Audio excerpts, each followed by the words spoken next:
Hello and welcome to the Secret of Change vlog number 6. I am currently in Seattle. If you look just over there, you can see it across the water there.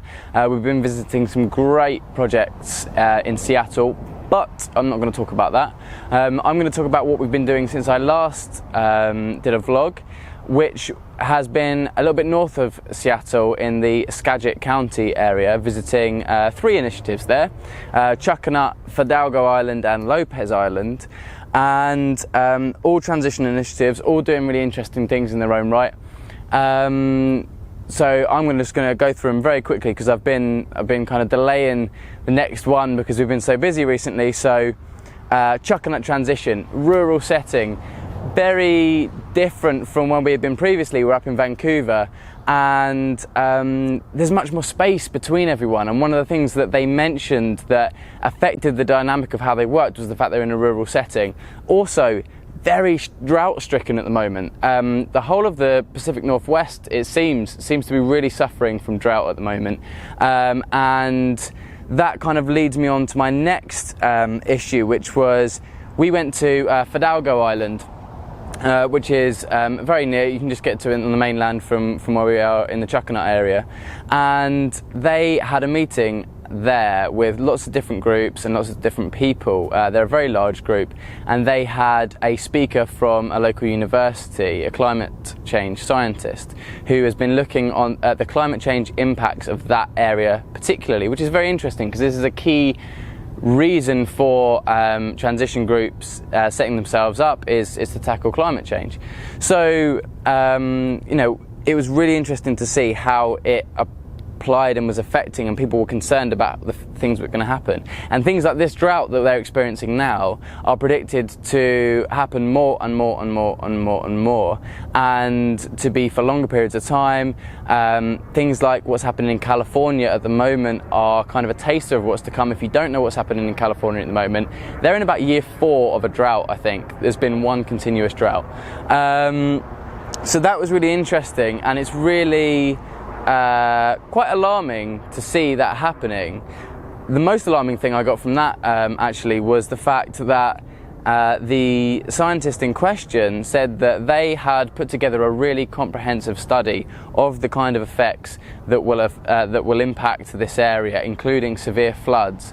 And when they spoke to those who will be responsible for tackling floods when they happen, like emergency services, I think the military are utilised in that, they said to him that his models were too complicated for them to take into account, which means that they're going to be really unprepared. So it really sort of highlights the importance of communities and local initiatives engaging with the issues that are happening in their area, because if they don't, it doesn't necessarily mean that anyone else is going to either. So it's quite a kind of interesting area to visit, not least because also they've got a huge fossil fuel industry there. There is a huge oil refinery just opposite Anacortes on Fidalgo Island where we visited, and there is coal trains that come through there regularly, and there is oil pipelines that come very close to some of the properties that we visited.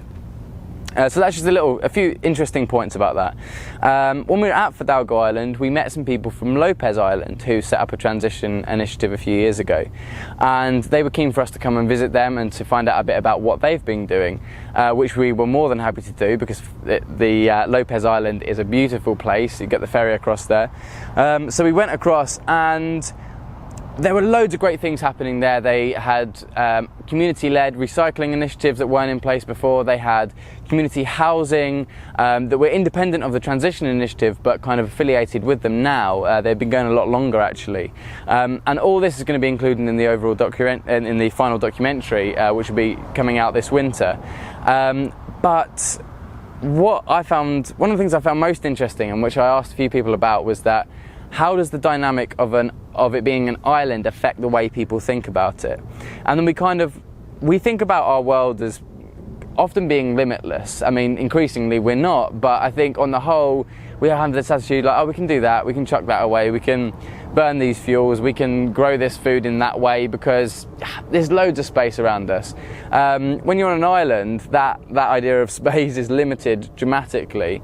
So I think the population of this island, when it's not summer, when they have a lot of tourists visit, is about 2,500 people, which is the size of a really small town. And I think it's about 8 miles across and 16 miles long. So people, again, are very spread out, but they have this kind of sense of, a stronger sense of community than we found on the mainland, and a sense that like they need to be doing something quite urgently in order to remedy the issues that are happening on their island. So if they're in drought, it's like, right, let's conserve water. What happens if the ferry stops running? That was something that got mentioned a couple of times. Can we feed ourselves? Can we do this? And actually, one of the studies that's going on at the moment is asking the question, can this island actually be self-sufficient in food? At the moment, it's about 4%, which is, you know, very low, although it's an increasing trend and a lot of people are doing it. So, overall, it has been a really interesting couple of weeks. We've spoken to some fantastic people, lots of initiatives going on, some that are directly related to transition, some which aren't.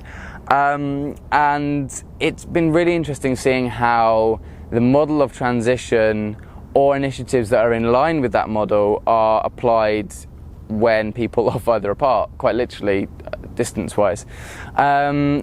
Now, as I mentioned before, we're currently in Seattle. We're doing some great filming here. We've spoken to some fantastic people, and we've got a lot more coming on that. I will try and get another vlog to you as quickly as possible from this location or somewhere near here. But if not, then I will next be in Portland when I next see you, which is our next journey.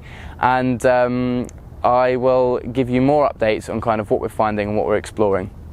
If you have any questions, please drop me a comment in the video below. And remember, we're on social media: Facebook, Twitter, Instagram, Pinterest, YouTube, you name it, we're there. So get in touch if you want to ask us any questions. The Secret of Change is the name of the documentary, and it will be coming to you this coming winter. I hope you're enjoying the vlog series, and I will see you again soon. Thanks a lot. Bye.